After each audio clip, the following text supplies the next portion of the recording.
Spencer Pratt, you will obviously never be as relevant as you were. How does that make you feel? Oh, yeah? Fuck you. Fuck this interview. Stupid podcast. Fuck this shit's over here. Is he actually leaving? What is up, Daddy Gang? It is your founding father, Alex Cooper, with Call Her Daddy. Okay, here we go. Mr. It's it. Pratt. Oh my gosh. Look at this outfit. I love it. Oh my God, so nice to meet The you. devil's attacking me. Oh my God, the devil? Well, the second I get in my car, it's never happened in my life. It says engine coolant. I'm like, what the fuck does that mean? So go to the gas station. I'm like, oh, buy engine coolant. I put it in, and it's like spraying out. I call BMW service. They're like, you need to tow it right now. I'm You're like, I gotta go to Call Her Daddy. No, fuck the car. Oh my God. Okay, can you mic yourself up immediately? Because we're getting into this. This is very fancy. Wait, isn't it cute? It's my, Spencer, it's the first time I'm using these. So I feel honored. I'm honored because I knew you were someone that would know how to put it on and use it. I usually let them do it. That's like the perks. That's like, So I should have done it. Okay, we're going over here to make a drink. oh, you didn't even get good tequila. No. This is embarrassing. I won't actually touch these bottles. Wait, are you serious? Oh, I can't be on camera with that level. Wait, what do you drink?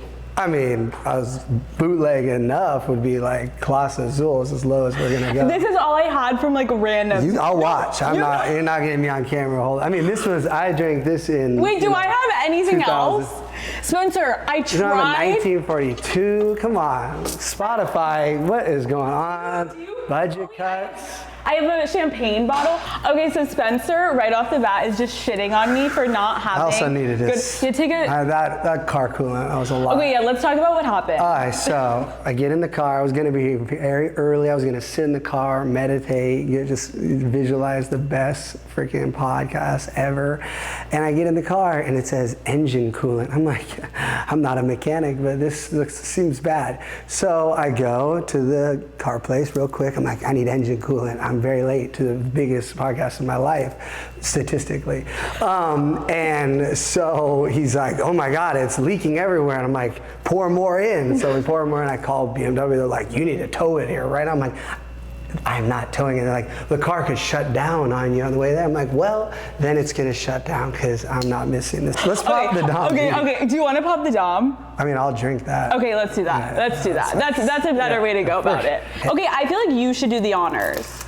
You know, here's the thing I've learned, because Heidi's a professional champagne bottle opener. I used to like the excitement of. Right, like you want to spray it all over my camera. And she's like, no, you're not even supposed to have barely a noise. It's not a game to you guard that you come in like that.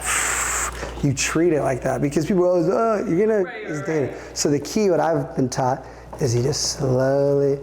It's less exciting, but let's not waste this money. I mean, kicking off the Call Her Daddy podcast, beautiful. Cheers to the Daddy Gang. Cheers. I am so honored to be involved with your mafia that you have. I'm so honored you're here. They're gonna love you. God. Spencer, you are popping off on TikTok. I need to know, what is your strategy? It was drinking, and then that's why I haven't been TikToking. Well, here's what happened.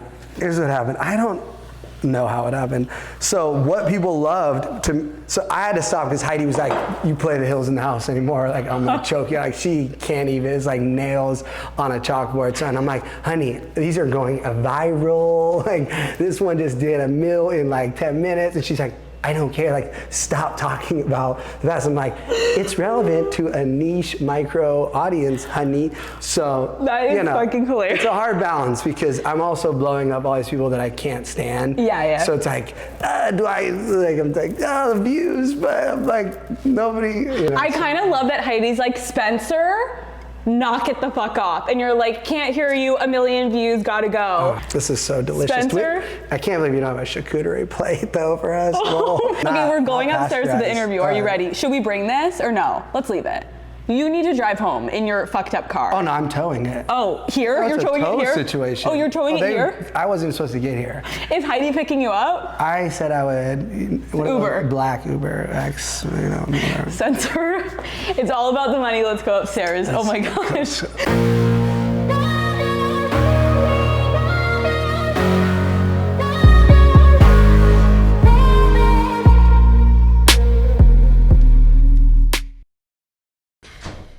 All right. Deep breath. No, I'm praying. You're praying? Do you want to pray out loud? Please, God, have this just be the greatest podcast to ever hit the waves of this dimension.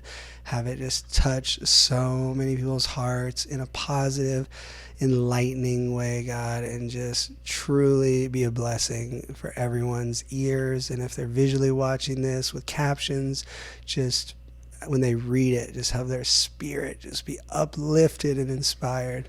Amen. That was a little too much Holy Spirit. I almost fainted there. Oh my God. Oh my God. Do you believe in God? Oh yeah. Okay. But I mean, Heidi like took it to the next level because she's like a preacher. Really? Like I was trying to be in the Illuminati when I met Heidi. Wait, were you really? Oh, 100%. I didn't realize they're like drinking blood and you're know, not and into all that? the weird. I thought it was just like sex parties, like Eyes Wide Shut. Oh, you know, right. Everybody older than 18. And Totally. Like, you wanted to be a part of the sex parties. not just the party, but Right. like That's that a perk. like the Tom Cruise movie, like that looked, Totally. pretty like minus like people disappearing. It looked like Totally. my vibe. Thank you for kicking us off. I feel really zen and calm. I almost just started crying. I don't know if it was tears of joy or laughter, but it was something. You got an emotion out of me. I mean, it hit me too. I don't know. It's good AC in here, but it was. You're like, I almost fainted. Yeah, I was like, okay, Spencer Pratt, welcome to Call Her Daddy. I am so honored. You grew up in California, going to school with celebrities and celebrities' kids. Who was the first famous person you remember meeting in your life? Oh, hands down, Meryl Streep. I was on the set of Death Becomes Her, I think was the title, where she's like falling apart. So shout out, she would deny knowing me at this point, but I think her name was Mamie Gummer. We were BFFs. We were very young. We would go set, and it was Meryl Streep, and I would be chilling on set. So, yeah. I did not expect that answer. That's fucking baller. Oh, I mean, I went to Crossroads. The list Right. goes on, but that's like. That's like the main. The cool, like just in this mansion and, I mean, then it's next thing you know, I'm having a slumber party with Hilary Clinton, So, I mean, like my childhood. Wait, hold on. You have to clarify. You're having a slumber party with Hilary Clinton? What do you So mean? my best friend, Charlie, his parents were best friends with the Clintons from Arkansas. And so when I was a kid, I'd always sleep over at Charlie's house. But one night, I was pre-checked. I knew this was going to happen. Yeah. So Secret Service did their thing. I think I was a safe 14-year-old or whatever. And so, yeah, slumber party. I was in the kitchen with Hillary. It was wild. So you reference your high school and how you were surrounded by like a lot of famous people. What were you like in high school, and what did the other kids think about you? Well, I try to say that I am exactly... I've learned a lot of lessons, but I would say I'm the exact same person that I've always been, and I haven't changed. So, I had just as many people that didn't like me back then. I had, enemies putting up, dicks drawn on my face around town, So I came in it like hot, So I think because, for my private school world, soccer was our big sport. We didn't have football teams, so... I was, for my world, really good at soccer, so I was on the older teams. So, when I was 15, all the seniors, I was rolling with them. So, everything got fast forward. Like when I don't watch Euphoria, but when I see clips, I'm like, oh my God, this is the Disney Channel compared to like LA and growing up, now it's crazier because you just die of fentanyl and whatever. So it's definitely like darker now. So I pray for these kids, but it was amazing. Everyone's always like, oh, why don't you like write it? Like people that know me, like, you should write a memoir. I'm like, Like, no way. Like, You wouldn't? Well, right now I just found all these tapes and I was like, maybe I just cut together, like Heidi was calling it, selling Spencer. It was because I really have just been trying to sell myself for all these years. Not my soul, though. That's the one thing I've stayed. That's why I'm not rich and famous, is because I didn't cross that tier of. What would have crossing that tier looked like, though? Because I think to the world, it looks like you sold it. Oh, no, there's a whole nother Satanism level that, I didn't unlock. Like, what would you do? I mean, what do they do? Right. These people that they're not upfront with it, but we're talking a spiritual level, not like, oh, what you say on a show. Like, these people are going. Okay, so it's interesting because I feel like what you were saying about being in high school, like you were always kind of this like polarizing figure. There are going to be people that like me, and then there are going to be people that don't like me, and that's okay. But when you were younger, did you ever get in trouble for your temper? Well, in one soccer game, backstory. So in high school, we went to GNCs. You get protein powders, you get energy drinks. So at the time, there was this product called Rip Fuel. And I was like, that's every brand I want to be, ripped and fuel. So, and they had a strawberry flavor one. So I was hitting Rip Fuel before games. You just mix in your water. It's legal. It's like Gatorade for me or whatever. I'd never drink Gatorade though. It's not brought to you by Gatorade. I can't be promoting Gatorade. So yeah, I was all pumped up on Rip Fuel, and it was very competitive. And I was taking this very serious. And so this was the semifinals, and there was like a team little meeting the night before the game that this coach, who no longer the coach for a reason, shout out Fed, the new coach. So the seniors didn't go to this team meeting that was unnecessary the night before a game. Mm-hmm. So the next day, biggest game of the senior year, semifinals, he benches all 8 of the best players, the seniors, hands down the best players, including myself. We're now losing at half, like 2-0. I'm pacing the side of the thing. I'm like, this is like, we get it. Like, and he wanted to make a point, like, we don't need you. Like, he thought they were going to do fine with like whatever. So finally at halftime, we go back in. I go in, score 2 goals, tie it up, so pumped up, score a 3rd goal. Now we're winning. He goes sub. He tries to pull me out. I'm like, I don't know if I flicked him off or whatever. I'm like, I must have been mean, like, what's up? Like, the crowd, this was back when people cared, like living, this was our Friday Night Lights, right? It was probably on Friday too. And so, I went to the sideline and, maybe got in the coach's face. And my mom ran on the field. My mom, this was crazy what he did. So my mom backed me up, but I didn't hit anybody. It was just yelling. He's yelling back. So I get called in because they're maybe going to suspend me. And they're like, you were acting very pumped up. Like, were you on something? I'm like, yeah, Rip Fuel. And they're like, what's Rip Fuel? Can you bring this in to like the principal office? Tom Nolan, Bob Riddle just retired. Bye, Bob. So I bring in the Rip Fuel and they read the back of it. And it had ephedrine in it, which is now illegal. And they decided it was like speed. So I was just dosed up on, Rip Fuel. So that got me not suspended or expelled or whatever. But other than that, like, no, I was teacher. I have tight with all the teachers. So you got to blame your behavior on Rip Fuel. I mean, it was a stimulant. Totally. Was anyone else taking it with you? The whole team. Great. Yeah. But I mean, I was more pumped up. So who was your first famous friend? Like that we kicked it with the first famous person we started kicking it with was Paris Hilton. Peak, the most famous person on the planet. That was when I saw like firsthand, real deal, new modern tabloid fame. Because I mean, I had grown up with, A-list celebrity parents, and I saw that's more low key, and this was peak, Paris coming in the game, tabloid cover, energy, paparazzi. And I will always say, I'm not close with her. I don't know her, but she was so consistently nice and like she didn't even need to, like, I'm a like entourage hanger-oner, like rando, and still got treated with, That's dope. So I'll always say, good for you. That Paris Hilton era was the beginning of it all with paparazzi. Like, do you think that sparked something in you of like, damn, no, I was telling people at age 16, bringing in Us Weekly covers, telling folks, get ready, I'm gonna be on the cover of Us Weekly. And people were like, what is this? My mom always had tablets, so I grew up with tablets around the house, but nobody appreciated them like I did. Okay, so I was, pre-Paris, I was already coming hot. Like, there was no doubt in my mind you were going to be on those tabloids. Okay, but in your head, Spencer, what were you thinking you were going to be on the tabloids for? I had no idea, but I was like, I'm going to be famous. These famous people have it so figured out. I mean, because when you grow up seeing how famous people live, like, as just eyes on, like the reservation, that's world's over, by the way. Like, people are like, oh, he's so thirsty, he still wants to be famous. Like, fame isn't even cool anymore now. And I would love to have it, but it's still not, 90s to early 2000s when these people lived. I mean, they were taking helicopters, landing on, just the rules have changed to the game.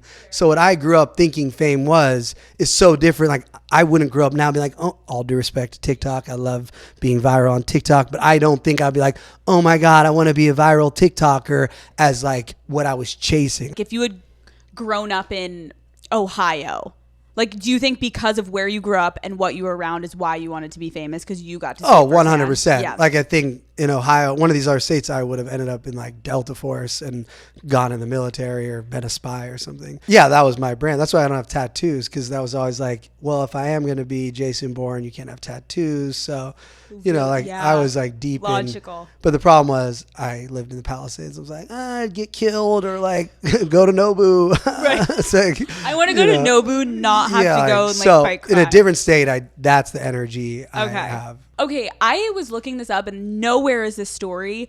When and how did you meet Brody Jenner? Rewind to 8th grade.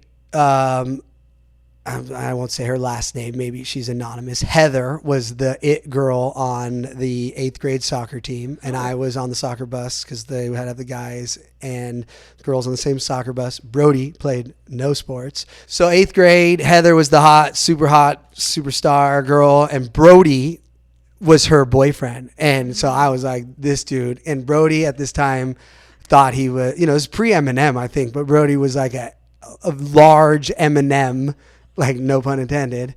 He was a bigger guy. He loved to melt cheese. I later found out he just melt a cube of cheese and just like eat it with a spoon. So he then got ripped and like changed. But this Brody was like a rapper, melted cheese. And I was like, how is this happening? So we had just beef in the sense I was like, how is this your girlfriend? Like, we have soccer practice together. We have way more in common. So I don't know what I said, but we got in like the only little shoving match in middle school. So we had beef, right? But then years later, this girl that I was seeing, Casey, I won't say her last name because I'm not trying to catch a case.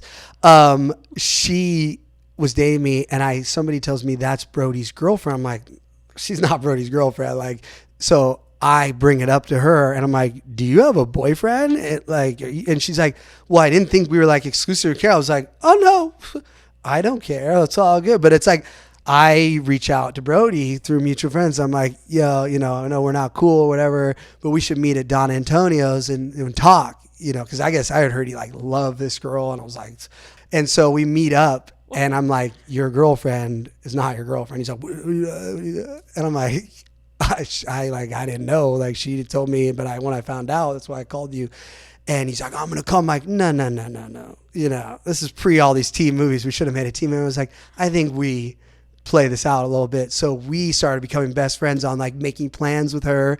And then the other person would he'd cancel. And then she'd call me and I'd be like, yeah. And then she'd get those plans. And like, we did this for a while to the point where like, maybe we crossed the line or whatever, but it was like, you want to play the game. We'll play the game. Yeah, let's play it. So we became best friends this was probably 18. How did you get cast on The Hills? So now we're going back to, I'm now in college. I don't know how I see something about the Osbournes making $25 million for and I'd seen the show. I was like, oh, this is entertaining. They got dogs pooping. Ozzy yells like da da da. And so I'm like, I'm gonna make a reality show. So I call Brody and I'm like, we got to meet at PF Chang's when PF Chang's had just. This is like PF Chang's was Mr. Chow's at this point. Right. There wasn't Mr. Chow's. Like this was the hottest Chinese food spot you could go to. So we meet at PF Chang's. He brings Chucky, his like consigliere like advisor, Chucky DeCoo. And so I'm like, I want to make a reality show about you. And he's like, oh, I don't know about that. And Chucky's like, you should do it to Brody. And Brody's like, oh, this is my advisor. And I'm like, and he's like, here's the deal.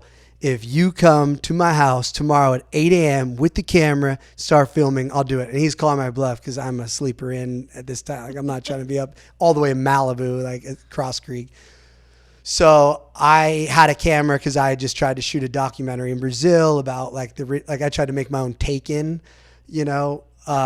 like pre-Taken with like a kidnapping, and I shot this full film that I was like, can you please release that? It's pretty hardcore because it was like I use real people and like people that see it are like, this is so inappropriate and intense. But like at that time, kidnapping was like the big thing, and I was already in Brazil, and I was like, I need to make so it's too real, like it's like so I'm like whoa, like it was like, oh, we're tourists, and then boom, like the vans come and duct tape, like it's crazy. You actually like, but it like I could have, if I had like a good editor, I would have won a Sundance because it was like no act. Like I went to the favelas, gave people cash, all real guns from like got real cops to like.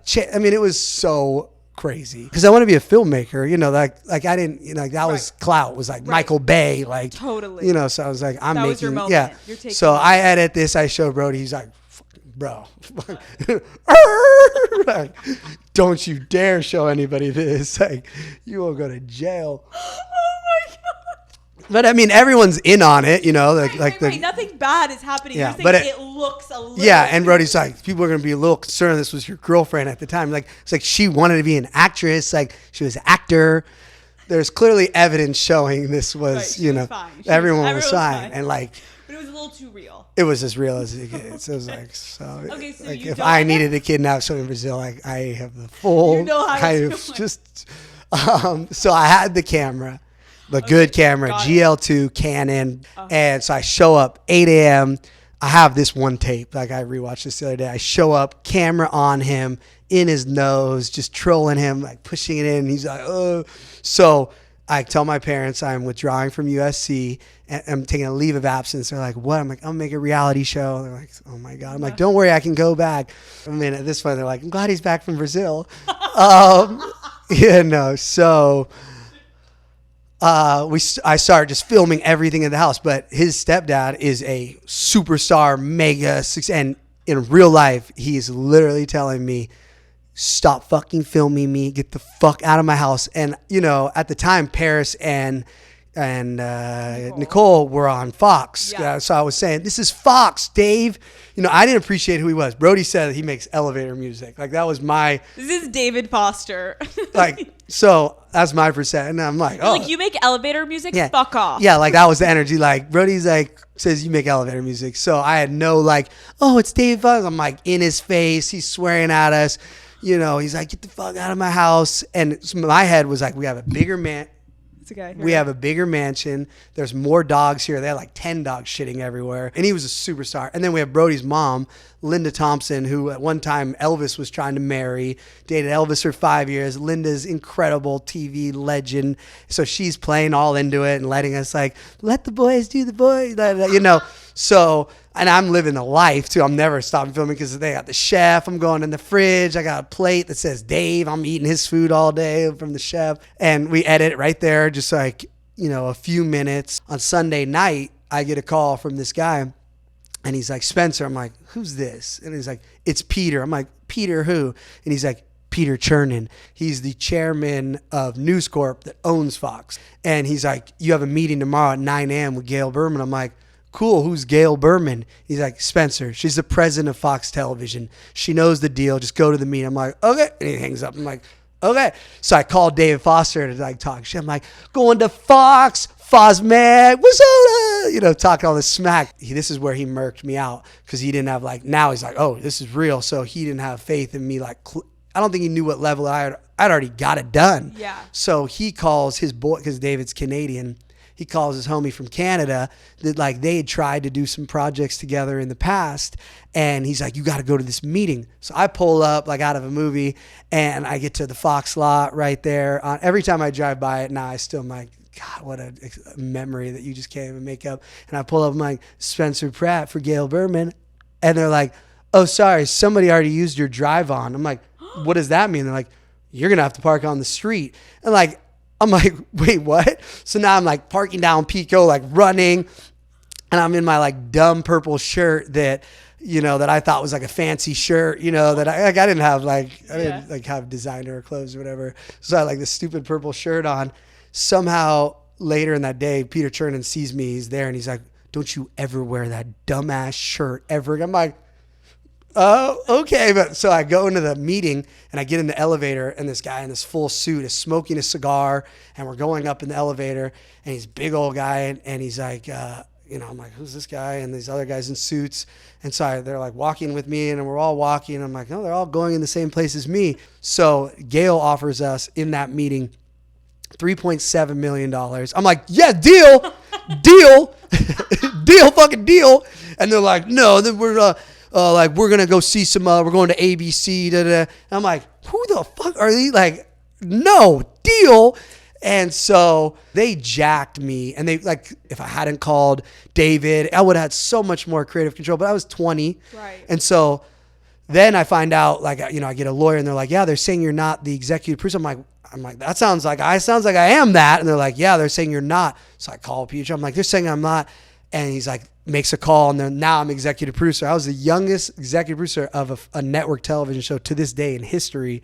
And they try to fight that. And so then they make the show. And at this point, on my first day of filming a Fox show, keep in mind, this is when Fox was peak Fox. We are getting launched with the reboot of Family Guy on Sunday nights before The Simpsons. Our sponsor is Coca-Cola, McDonald's, that we're getting ads. And they're like, I am going to be a millionaire in a month. I have my walkie-talkie that says executive producer. Day one, I'm behind camera. They're filming. And then everyone's like, Spencer, you need to go in and do what you're doing, because in it everyone's always talking shit to me, right? In the sizzle and everything, because I'm the guy, crutch, yeah. the bad, the guy that lives in the guest house energy, the Kato Kalin vibe, right? So I'm like, nah, I got my walkie-talkie. You'll get to keep your walkie-talkie. I'm like, okay. So I didn't realize it was the Matrix pill.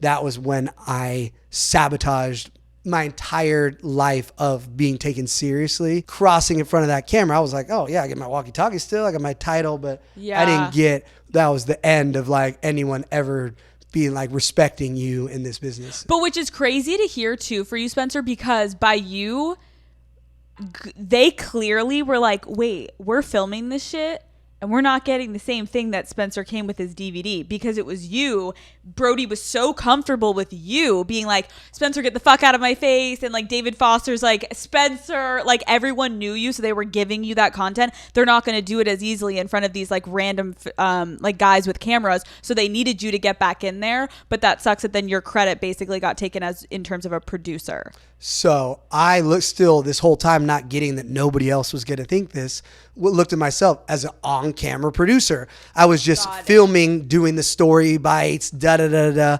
So that night, Linda has a talk with us, our first night of filming, and she's like, I caught David cheating on me in the studio. And I'm like, well, what are we doing here? Right. And so we pretty much just beg her to just pause this, and she's I now appreciate it more, but at the time I was so deep in this is our who cares? Let's roll, let's launch, and so she gangstered up and was like, I'll do, and I didn't really understand what she meant, I'll do the filming, but I didn't get, so then let's fast forward, the night the show premieres, she's like, I informed Fox that I'm filing for divorce tomorrow morning. And I'm like, But nowadays that rating's up. People love that dark thing. This is a family-friendly Sunday. All right, I get my third call from the chairman of News Corp. He's like, Spencer, what the F? We bought a family-friendly show for Sunday nights. I'm pulling the plug. After next week's episode, it's done. So we get the one, rated well for the summer. We get one more. And I just lost, and I spent all my money, my first check on my BMW, that now I didn't have money for gas, figuratively speaking, because I was game on, we were going to be so rich. Damn, that's wild that day one of filming, she so that just caught him cheating, and you're like, wait, no, we need one, this house to film in. Everything. This two, we need the family together. And then the rest of the season, they just she tried to fake it for you. Yeah, guys. she did. And Damn. she's a real good actor. And Damn. So I get that call. I'm like, oh my God, I have to go back to college. So now I'm back in college. Brody Jenner had step siblings at the time. When do you remember meeting Kim Kardashian for the first time? And what was she like back then? All right, so I just shout out Esquire magazine for profiling me, and I thought this was going to be positive, but since I said I should be Kim Kardashian, people got all weirded out about that, but I feel that, so I'm just going to defend myself. So now we're at the first night of the Princes of Malibu, our Fox show. I didn't even know he had stepsisters. I wasn't even aware. Maybe I met them that night, totally irrelevant. A week later, this has been denied, but Brody's the witness, and I don't know if maybe he'll say it, but it's true. We get a call from Kris Jenner, who I don't know, and he puts her on speaker, and she's like, we should do what you're doing in Malibu with our family in the Valley with your dad, Brody. And he hangs up, and I'm like, the Valley? Because when I grew up, you did not. This isn't me saying this. This is what I grew up knowing. There was nobody filming anything in the Valley except pornos. That was what that's where they shot. Totally. Yeah, people used to shit on the Valley. It was now give me one of those $80 million Valley houses. Totally. I guess it's still, you need good AC. I don't, Yeah. But so we laughed, haha, and I've thought about it a million times. Was that the call that sabotaged my whole life that I didn't take? But then I really thought about it a million times. They went to Ryan Seacrest, who had a first look deal with E! They had to make a show per his contract, and they went to him, and he had the power of not only E! News, Kiss FM was popping. He just got American Idol. That's a solid. I don't think if Brody and I had gone with cameras, shot the Kardashians, it would have been what the Kardashians, everything came perfect for what their magical portal happened. So I've thought about it a trillion times, but I met her for real in the club. I remember area, she was wearing a Hervé Ledger silver purplish dress, and Kim looked like a superstar and was famous. She deserves day one jump. She was famous at this point. Energetically, she knew who she was going to be. So she had that aura. And I was joking with Kim, and, we were all having fun. She was totally cool. But that, I remember meeting him and her at the club, and then she later filmed on the Hills and organized Heidi's closet, and they didn't use the footage. And I once said this in an interview, and her publicist was like, this is absolute lie, da da da da. And then MTV pulled out the clip. Think one time they ever backed me with receipts and showed unedited Kim. Every now and then somebody tags me in a tweet of her tweeting at me you, me, Heidi, and Reggie need to go on a double date. And I'm like, how was I so popping in my head that I'm not following through with this double date? I did follow through when Miley Cyrus tweeted us, and we went and double dated with her and that. So I wasn't too insane. But if I had done everything different, and if I was super, for how thirsty I am, what I should have done is been friends with everybody. That's what Kim was so good at. And I'm not that type of person. I don't want to go have fake lunches and fake drinks. And what if I had played the game like a pro? I would have gone to drinks all the time with people that hated me, and I hated them back, and we'd just all be fake. But it's that's the problem with being a real person, which is good for reality TV, but not for networking and building these, because people will message me like, oh, we should do this and you can reach out to like your celebrity friend. I'm like, my what friends? Like, I got my friends from preschool and they don't even want me to name drop that I know them, you know. So no, I appreciate that, because I think that a lot of people don't know about the Princess of Malibu. Like, if you're on TikTok, sorry, but people may not know about it. And I think that it was interesting when you look back at your history that you started this like basically little reality show following Brody around, and Kim is just like there in a scene, and you're like, whoa, like this was the beginning. And then I believe you that Chris called, because it's like you guys were doing it before the Kardashians started it. No, and at the time Bruce wasn't Yes. Caitlyn. So at the time Bruce was filming for Princess. So they didn't use any of the footage, but like he would come film and he'd be on it. So he's going back home and tell like, this is crazy, da da da da. Right. And you know, at the same time, the Simple Life's popping. So Kim's knowing about reality TV through Paris, Yeah. and that's when reality TV really started to pop off, was like slowly like The Simple Life, and then obviously though the biggest I think was when The Hills popped off, and that was when it was like, holy shit, this is reality TV. And because you asked how I got to The Hills. Yeah. This is gonna be a 2-part Call Her Daddy podcast. Spencer's trying to milk this shit. Come on. Spencer. We're gonna merch. Get your merch. CallHerDaddy.com. So wait. Okay, So go back to college. So go back to college, and then one day I'm back from class, whatever, and my mom's best friend Lucy, they're in there watching this show, and my mom's friend Lucy like, you should date this girl. She's so cute. I'm like, what is this? And they're watching it. She's like, date this girl. She's so cute, and it's Heidi. And I'm like, what is this show? Like, how is this even a show? This is season 1. I'm like, this is the dumbest thing I've ever seen in my life. Right. And I'm like, this on TV?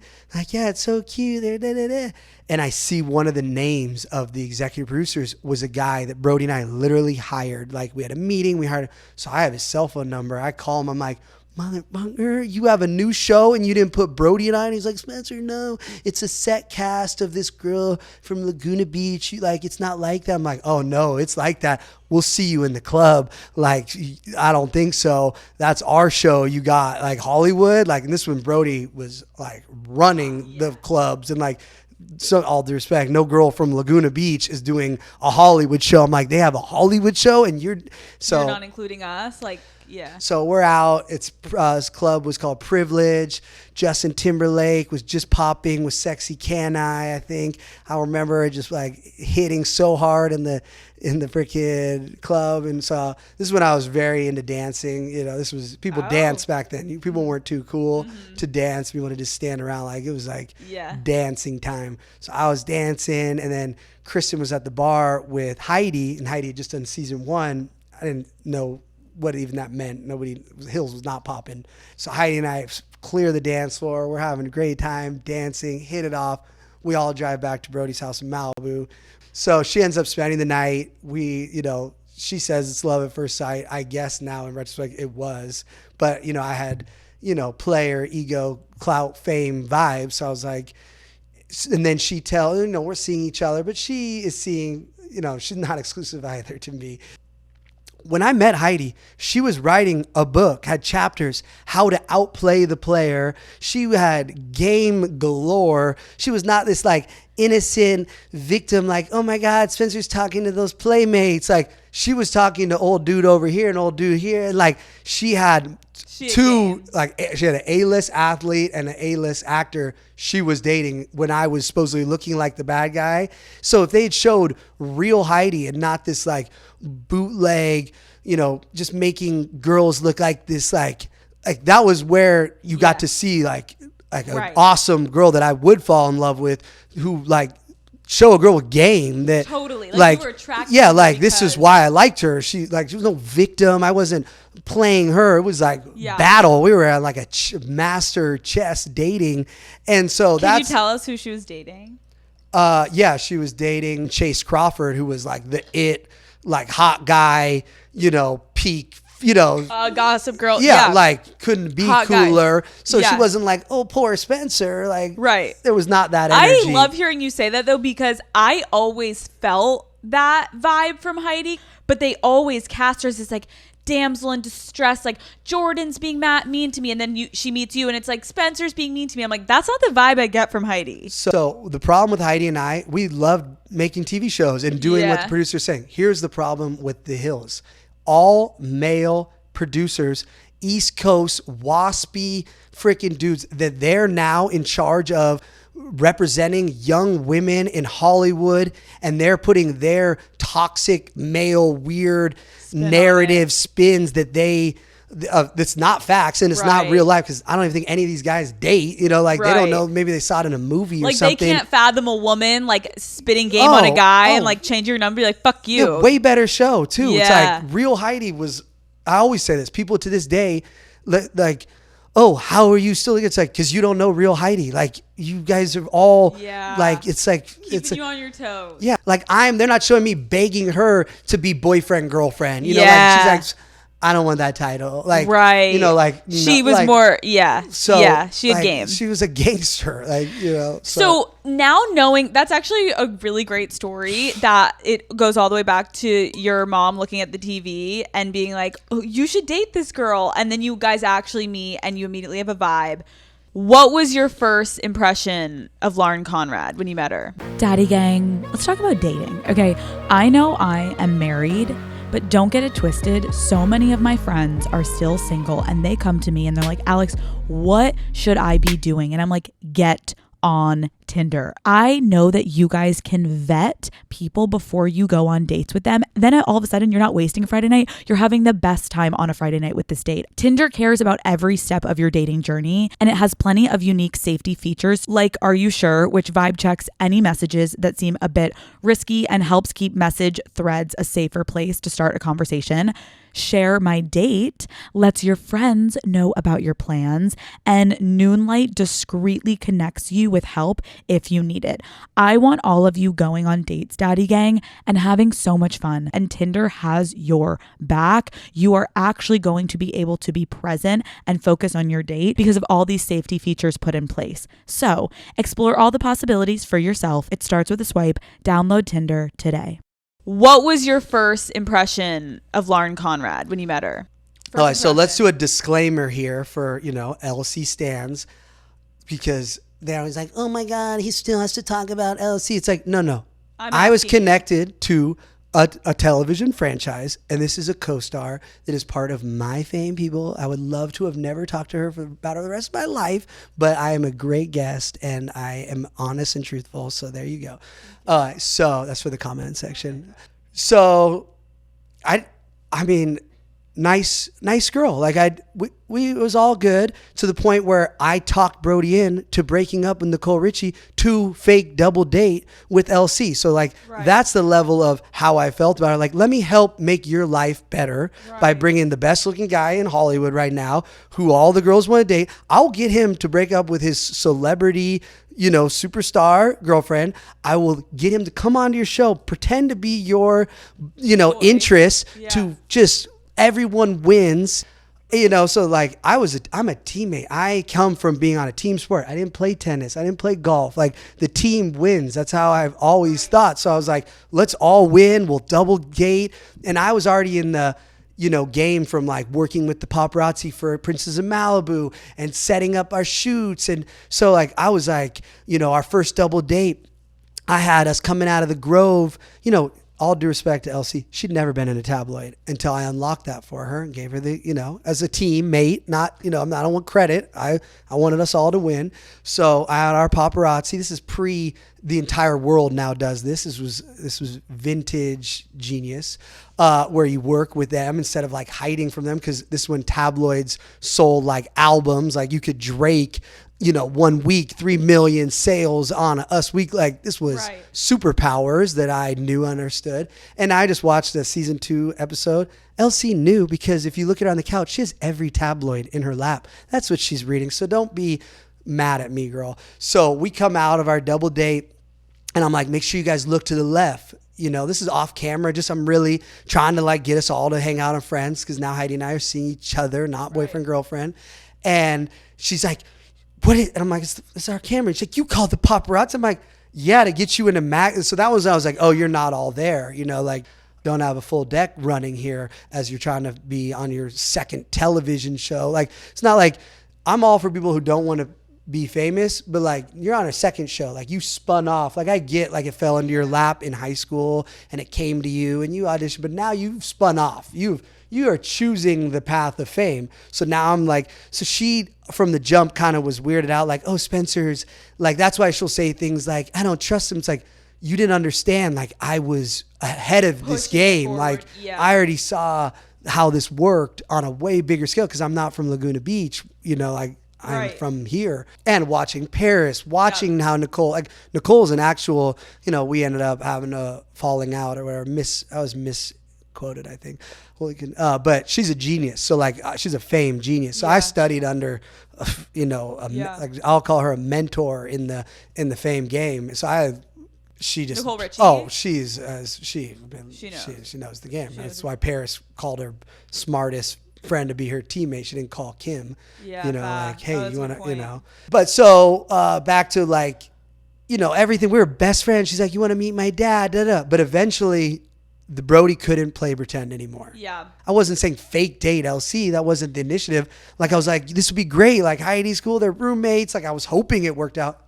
It didn't work out from night one. You know, like so once she was onto that, she wanted her amazing wingman, which I under wingwoman totally get, Heidi to not be with me. So her selfish motivations, she can put it on all these reasons of like, oh, I don't trust him, or look at, she knew Heidi, like she knew Heidi's game, she knew about this, and we know her. These girls were not victims, okay? Yeah. They had their own television show. They were right in the heart of Hollywood. They're going out every night, getting tables. These aren't these like pilgrims that like were like, oh, these poor little innocent, Right. you know. They knew what they're doing. Yeah, these girls are savvy. And I didn't get raised on being on television when I was 16, 17. Like, you're a veteran at this point. Like, yeah, I understood the backside of like tabloids and media, but when it came to making a TV show and like murking out people and like, you know, what comments say this, like this is a black belt level. Yeah. With regard to your relationship with Heidi, how did you guys separate reality from reality TV to keep your relationship healthy? Thank God the show was so fake that it was, you know, every time, and now and then Heidi would get a little too drunk. Like one time in Aerie, like she knew, I told her like, we're going to call these playmates. I'm going to bring these girls. And she knew, and she's like, I'll meet you there. And then drunk Heidi's like, asshole. And like, you know, like, Right. and she really got all up in her feelings, you know, as, you know, cause she's like, I don't even want this, you know, but that's the problem when you even play reality. Like there's times where, you know, it affects you in real life. So thankfully it was so fake that all the fighting and everything was so like planned and rehearsed and scripted that it didn't. And then the other thing is we lived in my parents' house in the Palisades, like in my high school room. Like, so we leave Hollywood and just go have our simple, you know, life in the, you know, we weren't up in the scene like it looks. So like we never lived in that apartment that we filmed in or that house we filmed in. So I imagine it would have been harder if we were immersed in that world and these were our real friends and our real relationship. But you guys really took a turn to be like the most hated couple in the world, and Heidi got all the surgery. Did you ever try to convince Heidi not to get surgery? No. One thing I never try to do with Heidi, and what people don't understand is like, Heidi's the boss. Like I work for Heidi to this day. Like that's this whole like, you know, like that's people who really know the inner workings of our relationship. Like excuse me, my French. Like I'm the pussy whip. Like, you know, like it's not like, oh Heidi, I think you should do this. Like Heidi came from a little town in Crested Butte with dreams of being a star. Like like, so no, I never told Heidi what to do. Cause I was just filming her. She'd like, put the camera on me, cameraman. Like, you know, if you watch the footage, like I'm just her cameraman. I said to her yesterday, I'm like, I'm literally your cameraman. So also let's rewind to surgery. Cause it's in tears. first time she even got the idea of getting surgery was Us Weekly approached her and was like, hey, we have this top plastic surgeon. It wasn't even in her head, that wants to do, we'll give you a nose job and implants. And Heidi's like, and they're like, this would cost $50,000, whatever. And Heidi's a hustler. And she's like, $50,000 for free. And this Us Weekly's coming to me. Right. I'm not going to say his name. Ken came to her. And so, Fuck you, Ken. And she had grown up getting made fun of about her nose her whole life. This was early day comment section. Every single comment, I'm always like, don't read that. It's just saying she has a Jay Leno chin. And so she's now in her head of all these things that's early, comment section. So then she has this meeting with this top, rest in peace, Dr. Frank Ryan, he's dead. But she has a meeting with him and he's showing her all the A-list superstars, all the things he's done, but signed, top secret. They're not telling anyone. It's just, she's realizing this is the game. So she does the nose job, boobs. It's not the end of the world. People don't, she didn't have to tell the truth also. This time, I'm not going to say other big pop people were literally without a doubt got nose jobs, got it. That was standard operating procedure, but Heidi was just honest. I'm going to tell people this is what I did, which, I'm like, I don't care, whatever. Keep in mind, I've already dated Heidi for so long, in love, already felt like this isn't this is what you need to do now for us to be we're already battling the world. This isn't going to change our relationships. I'm like, win-win. I don't care either way, whatever. Do what you want to do to your body. I'm scared and I can't even get shot. So this is way past my world of knives and, so all good. The follow-up, the one that people all freaked out on, I'll never forget. I even have it on video as she's going in because when she was doing her Miss Universe, she got elbowed by one of the backup dancers and they hit her nose. And so she it's dented and they're going to pop it out, whatever. So she goes to have that done. That morning, he's like, while you're under, we could just and I hear the word minor so many times. It's it's so early in the morning when you drop these people off for surgery. It's I'm not even thinking. I hear minor. Sorry, just I hear she already got lip injections. That seemed minor. Minor. And you hear the word injectable and this. Everything's minor. And he just had this blue pen and he's just I'm like, there's a lot of blue. Neither of us are thinking oh my God. He's like, this is minor is the word we heard a million times. Cut to the most traumatic. So no, it was not a positive time. That's also just so crazy to hear you talk about it too, because of how manipulative and really scary. When you're young, you don't understand, and these doctors should do a better job of explaining the fact that they said minor to you and you're it was in the morning. Also the fact that you're it was the day of and they're we can just do this. We'll scoop out your back, we'll pin back your ears, and he's saying chin. The price of each thing. And back to Heidi, who's a banker, he's this is $25,000. I mean, it was $250,000 when he's and I'll cross all this was out of a movie where you're shopping for clothes and they add it all up and he's boom, void, $0. So it's in her head, Miss Business. It's a business. Oh my God, it's a bargain. He's giving me $250,000 to make, and this is what I'm not gonna name stars, but this is what all they do, but they spread it out. Everything she did is standard A-list. Totally. I'm not naming the women, but it's obvious. This is standard A-list women, but once a year. You don't knock it all out. You don't drop it off at the body shop. What do you miss about being one of the most famous couples in the world at the time? Oh, just the money. I would, if you asked me to never be famous or just be rich, I thought being famous was the easy way to get rich. If I put the amount of energy as I put into being famous as just doing a normal rich person job, a banker, I would be rich. So, how getting just paid by Coca-Cola to hold a Coca-Cola, here's $10,000, what? Yeah. So that level of and then people are why do you want to be famous? Because it's so hard, but it's so easy when you're when you're getting the checks. At one time we were making $1 million a year selling our paparazzi photos, going and looking cheesy, dressing up in dumb little Easter bunny, so that part is hands down That makes sense. So people hated you more than people who murdered people. You were more hated than O.J. Simpson at one point. And Casey Anthony. Yep. How did that make you feel at the time? Well, at the time it was a victory because David Foster had put me into the game he knew Simon Cowell. I didn't watch American Idol. And he was like, Spence, once the Fox started going, he's like, you need to be the young Simon Cowell. I was like, who?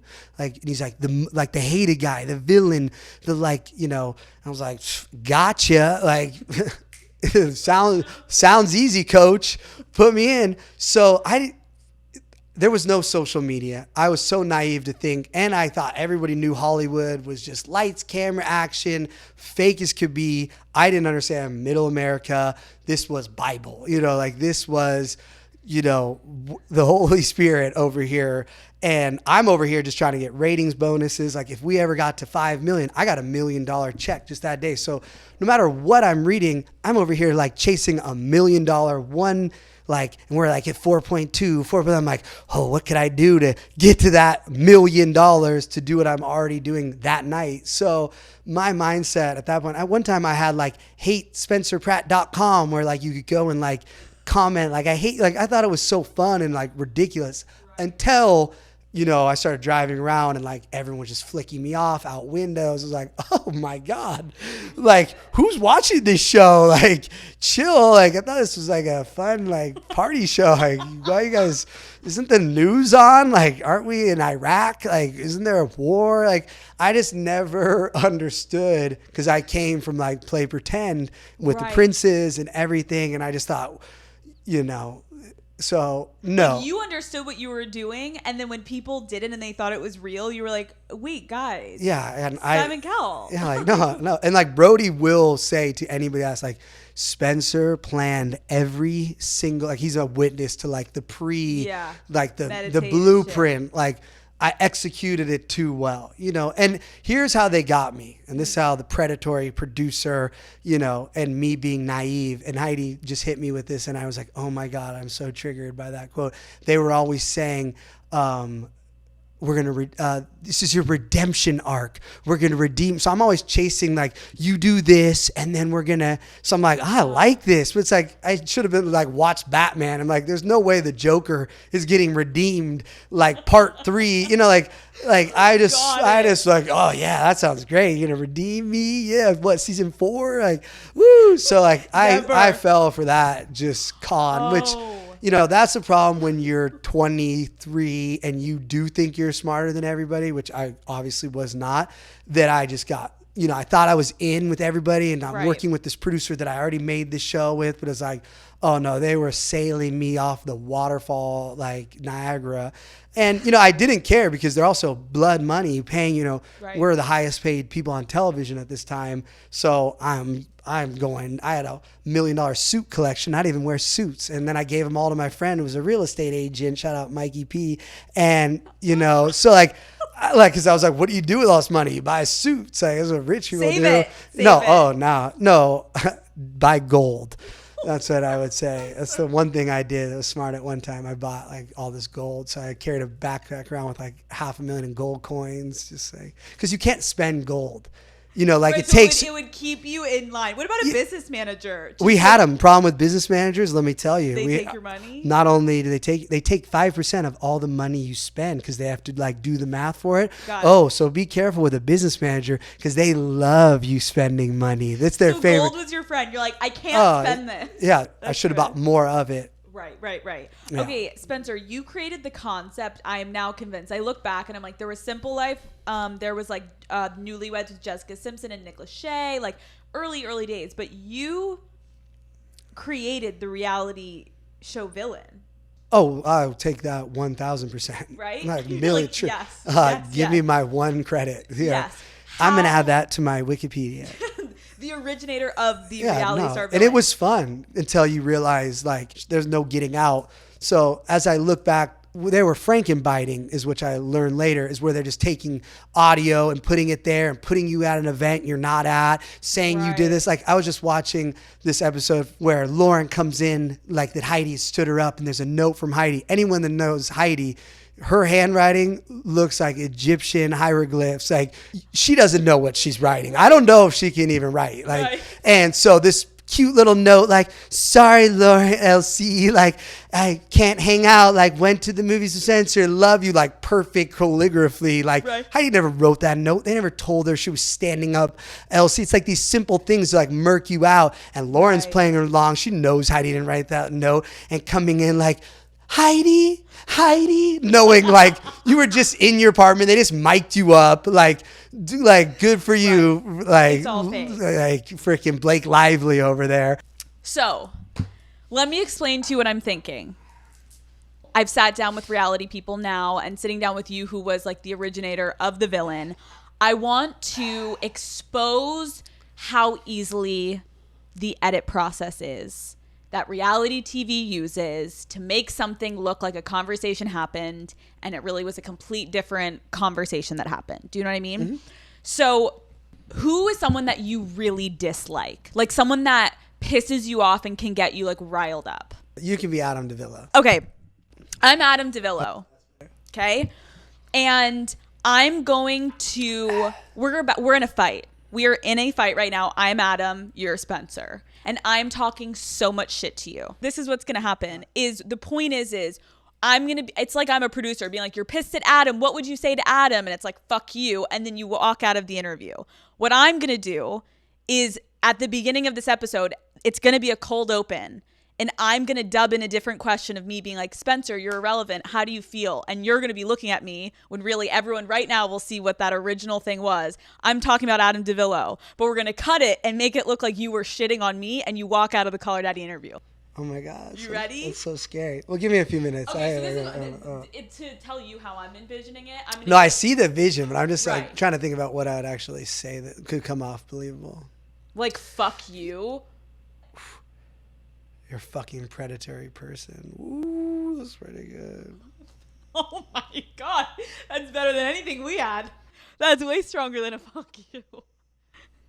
Do you have a notes app of what you want to say to Adam DeVillo? Yeah, I do. Fucking piece of shit. You need to drink some of your flat champagne. We're gonna need to get. We can do it twice. Like All right. we just want to get the best. And again, what is happening right here is gonna go in the episode. Just so you know, you're not getting fucked over. Like we're gonna show this process. You know, as long as this goes on Spotify, Yeah. I don't care what you show. Power of edit, baby. Oh. I liked that first line you said. Yes, but it's not dramatic enough. Right. Because, I mean, you are a predatory person. I can't even take it seriously. Okay, here we go. I think it would be dramatic if you get up and walk out. I'm gonna, definitely. Okay, I'm just. okay, you're practicing. You're practicing.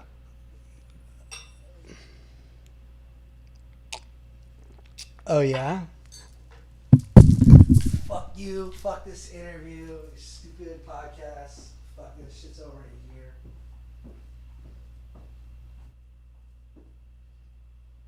What the fuck?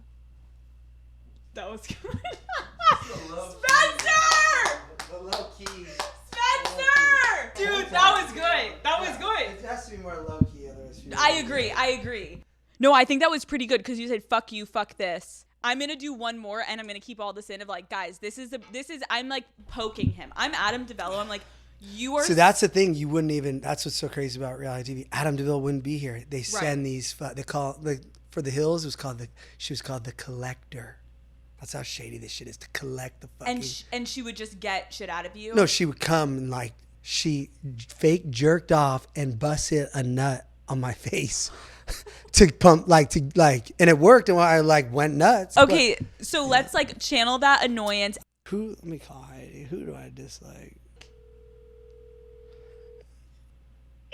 Hi, honey. Who do I really dislike that I could channel just like lots of anger for a fake scene here? I feel like I don't talk to enough people to hate anybody anymore.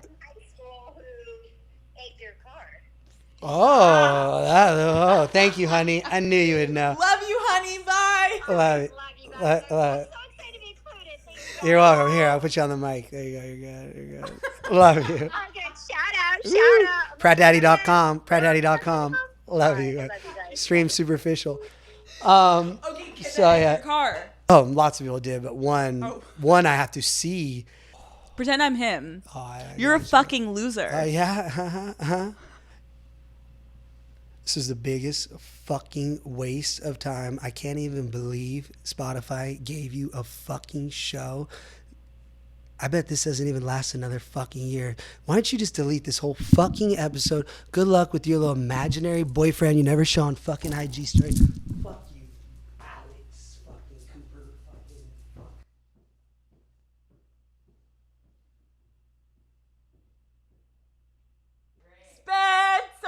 Spencer, Meryl Streep. No, that was good. What I've learned is like the more exaggerated, the faker it looks fake. now, because now everyone is so exaggerated on all these Right. shows. So you gotta like. Well, in post edit, and that's the beauty again, I'll share with everyone watching, is like, we'll look back and see which one looks more real. Maybe the first one looks more real because it was less try hard. I may even, the Holy Spirit, I may give you a third just out of nowhere. So, third, you have to do these 12 times. That's like that video I sent you. Yeah. And I rewatched it, like this supposedly where I'm bullying Heidi into like moving in with me to like, I would never move into Curson Avenue. Like, I'm not bullying anyone to like live across from fucking Boa or Boca. What it's I don't even, like a liquor store. Like, so no, Right. I was not, but this big scene, this was when it was a wrap for me, was when she was like, I don't think I want to move in with you, like doing her Meryl Streep level. And I'm like, then my answer is get out of my car. We did that at least 12 times. They're like, floor the car more, and where they're shooting the exhaust pipes. She gets in the car right after. We go to Don Antonio's. Like, that's just a night, but like, boom. And here's how I'm even crazier. The song that they like put to it, like Apologize. Yeah. I gave them the One Republic song. I was like, this would be so good. Cause Heidi was like in talks to do a song with Ryan Tedder, and he like played me that. I'm like, I'll get this on the hill. So then I even gave them the Murder song. As we're kind of... We're not wrapping up. No, we're not. Oh we're my not. God. No, we're not. I You're don't like, even have I'm a not car. leaving. Thank you for playing along. That was a great promo. Is there a specific manufactured storyline you regret saying yes to? Yeah, the sex tape. I didn't think people like big deal. I thought it was like clout too. Like Kim just made so much off of hers. It wasn't a negative. There was no tape even ended up coming out. So like I thought that's why I played along, called a fake producer. That wasn't on a phone with LC. It was me pretending to apologize for something I didn't do to a producer. Like, yeah, I'll.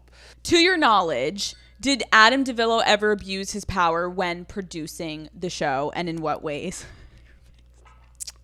Here's what's so funny. Like, I was ready to go all in on Adam DeVillo, but I'm a mercenary. If they called me right now to be on Selling Sunset and I hate him more than anyone on earth, I'd be like, what's my fee? So you can't even ask somebody who's like a mercenary about people, because like I should have known his last name is Devil with an O. Like, that's not a coincidence. And here's the other thing that I now have the benefit of perspective with. Yeah. Like, we've now been on 2 seasons of Celebrity Big Brother. We are locked up, 50 plus days of producer. We did I'm a Celebrity, Get Me Out of Here, Marriage Boot Camp, Wife Swap, Famous Food. Like, the list of shows of dealing with producers, not to mention all these pilots you shoot, and like, there's nobody like that guy. So here's the problem with people like Adam and how they'll always win. They're male. And he brings in his enablers, and they're all like guarded. I'm not saying this is like, they will always win because there's then me, the mercenary, because I know this is a demonic demon. And I was like, put me on Netflix. So all these people around Christine, they're not going to back her because they don't want to rock the ship. They don't want to, they don't want Selling Sunset to end. So that's how Me Too and these people are enabled, because the people around them are like, ain't happening to me like you, because I'm one of his, like, I'm sure the way he treated Whitney and LC, and God knows how they probably love him, because when things did come out and Heidi's story, whatever, guess who's the first one to be like, he's the best guy ever? Maybe to you, but that's not the truth. Like, that's your like, you can't defend, so totally. And I think it's fucked up because, like you're saying, these men in these position of power insulate themselves with all these other men that are going to make him like almost impenetrable to any type of any type of getting in trouble. And however, what you're saying also is because you're the mercenary, it's fucked up. Like we saw Christine Quinn was one of the first people, which she's fortunate. She's got a lot of fucking money. She's got her own money and she's got her husband that has a fuck ton of money. And so when you're in a position where you need this person that's in a position of power and fucked up, but you need to make a living, you need money, you're kind of at the hands of their power. And so I hear what you're saying. You're like, I would take the Netflix show because that's what your career is, but you're not saying he's a good guy. I want to, because I've never talked about this to my listeners. So when Heidi was on Call Her Daddy last year, she brought up an incident where the producer from The Hills was physical with her. After filming that episode, the MTV rep that repped Heidi called my team and said, you need to take that out of the episode or you can't air it. I don't even know if Heidi knows this. She definitely doesn't know that. Okay. Shout out Joya and Jay and who else? I love you Right, guys. I don't even know. So we get this that's call. what's so shady because it's like they protect the net. Like I love MTV, Right. but it's like that's Adam. She didn't say MTV. You can't like that's the. So my team gets this call and Daddy Gang listening, like you can go back and that interview, they said you have to take that part out or you can't air the episode. I thought it was coming from Heidi and I'm like, who am I to put someone's like abuse story out there if they don't want it out? So I took it out of the episode. Fast forward, few weeks ago, Christine Quinn sits down with me and she talks about how Adam DeVillo is the new producer who is the original producer of The Hills. And she mentions Heidi's name in the interview saying we both had really bad experiences with these producers. Immediately, I message Heidi. I go right to Heidi because I'm like, I don't want to put your name in the episode if you're not comfortable with it. I know Christine doesn't want to speak for you. I want to make sure you're good with it. And Heidi was like, absolutely put it in there. It's the truth. To which I then realized, oh my God, last year I fully got played. I was like, last year, that was not Heidi not wanting to put that in. But now that you're done with The Hills, can you explain what the fuck happened with that whole situation? Again, I wasn't there. I was never allowed to be. That's why these predator type people like that, people that want the smoke, they won't have like.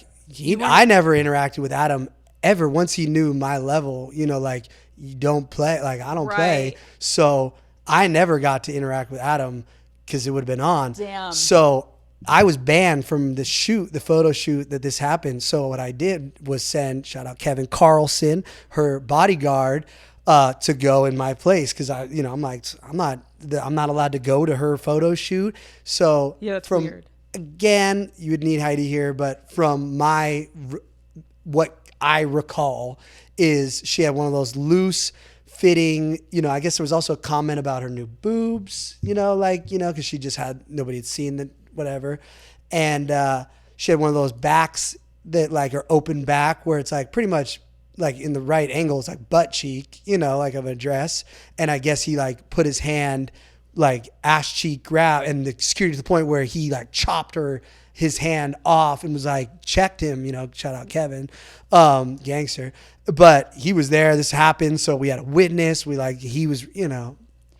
It makes me really sad for Heidi that it took years, like everyone is believing Christine Quinn right now. Oh, I literally when this came out, I didn't watch Selling Sunset because I hate this person so much. I don't care how good the show is, Adam, right?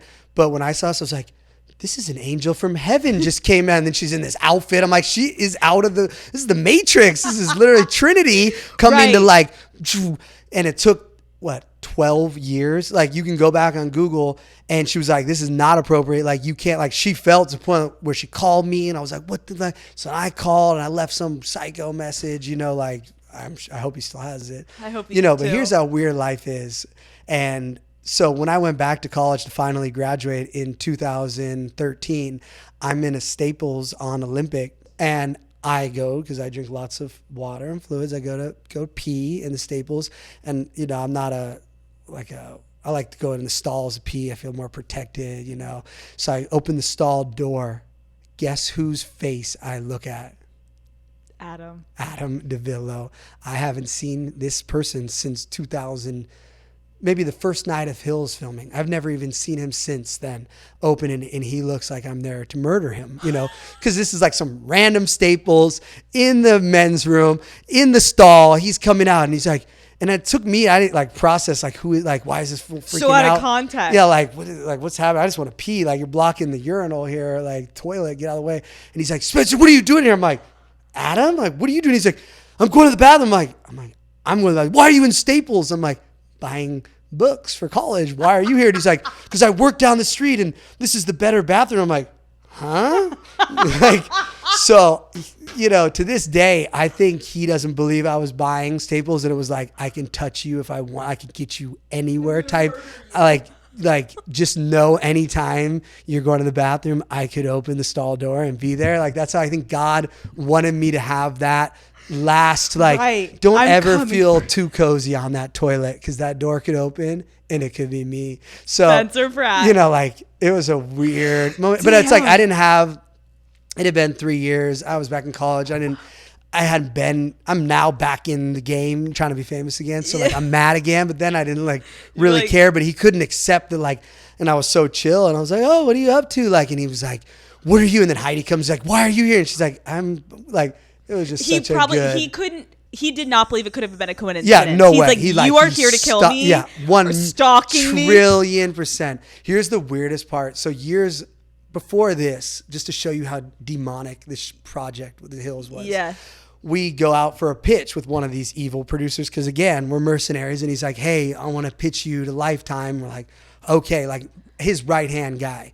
So we go this pitch, and we're sitting there, and he's like, it's amazing. We can all, telling this Lifetime executive that we can all sit here. I mean, at one time we were trying to steal Heidi's soul, and like Heidi just starts hysterically crying in real life because she's like so triggered by like knowing that, like, she felt that. And it's like, the pitch went so sideways, like stealing her soul. Like, what? Wait, Adam DeVillo said that? his right hand. Oh, his right-hand man. His Literally teammate. said at one point we were trying to steal Heidi's soul. Now look where we Yeah, are. like, and we can all be together and like pitch. This and is so Heidi's funny. like, that's why I felt that Yeah, way like, for so many oh. years, you fucking psychos. Okay. What is the wildest thing you've done to make a headline? Tell us. Oh, I mean, any headline you ever saw, I was behind, and so it's like, I actually, thanks to my mom, she's like, I have the biggest thing you've ever seen in your life of every cover, tabloid, everything I've ever been in. And the other day I pulled it out just to like, because I was going to do TikToks on them. I was like, everyone was the most crazy stories. I'm like, made that up. One time we made our entire house look like we were squatters. Not squatters, like what are those people that like fill up a house with stuff? Oh, hoarders. Hoarders. We filled it up with hoarders, and like, you know, like just made it like piled up, and like got a In Touch magazine cover, like Heidi and Spencer are in squalor. In Touch cover. I think we got 25K. Shout out Dan Wakeford.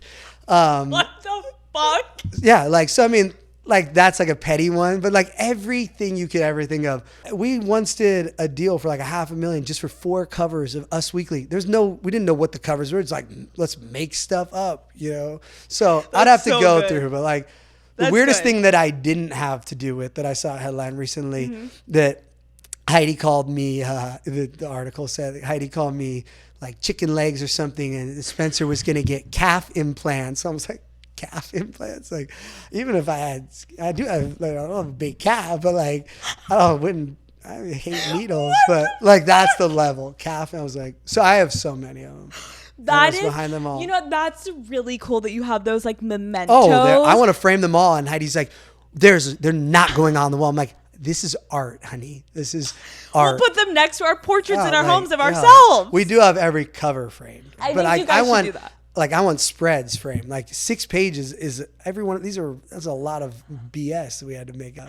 I love that. So I little should be calf in creative implant. writing, because Yeah. these, like, you be on and you just be, you know, I Yeah, I don't think people give you enough credit. I always complain about that. That's one of my, I'm chasing credit. You know? I'm going to give it to you right now. Like, you went to USC. The whole backstory, I'm happy you told us of the Princess of Malibu. Like, knowing you went to Brazil, you were shooting. I will let you watch that. I want to watch You can watch. I will let you. And then I'll tell you what I think. No, I know. You're going to be like, you could win an Oscar. It's insane. Like, it's the work of art. Like, Okay, Spencer, what are you insecure about? not getting credit. You know, for my level of like energy I put into success, you know, I don't get treated with any credibility.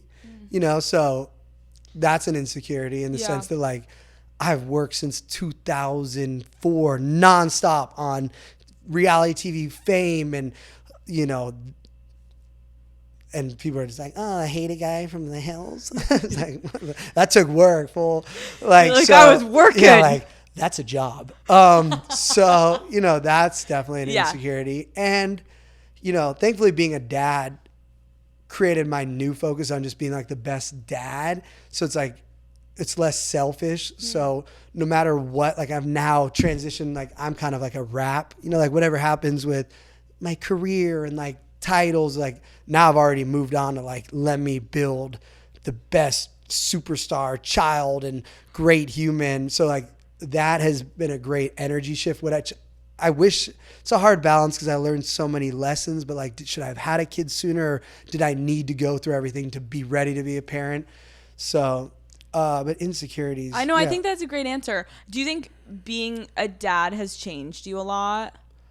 It made me now thirsty again because I'm like, you know, like let's get success. And I've like, people are like, why are you still trying to be famous? Like, that is where I'm at. Like, I'm not going to go be a banker now. I can't go be Camilla and be a lawyer. Like, even though Kim's being a lawyer, like I don't have that time for the baby bar. So like, I am going to be a television star again, gonna get a show. I'm going to produce. Like, that's why I'm now back in the game. Like, I think producing for you. Oh no, it's going down. Like, it's the slate is strong. So that's the only reason why, like, why do you want this again? It's like, because now it's time. Like, I was living in Santa Barbara at my parents' beach house. I was done.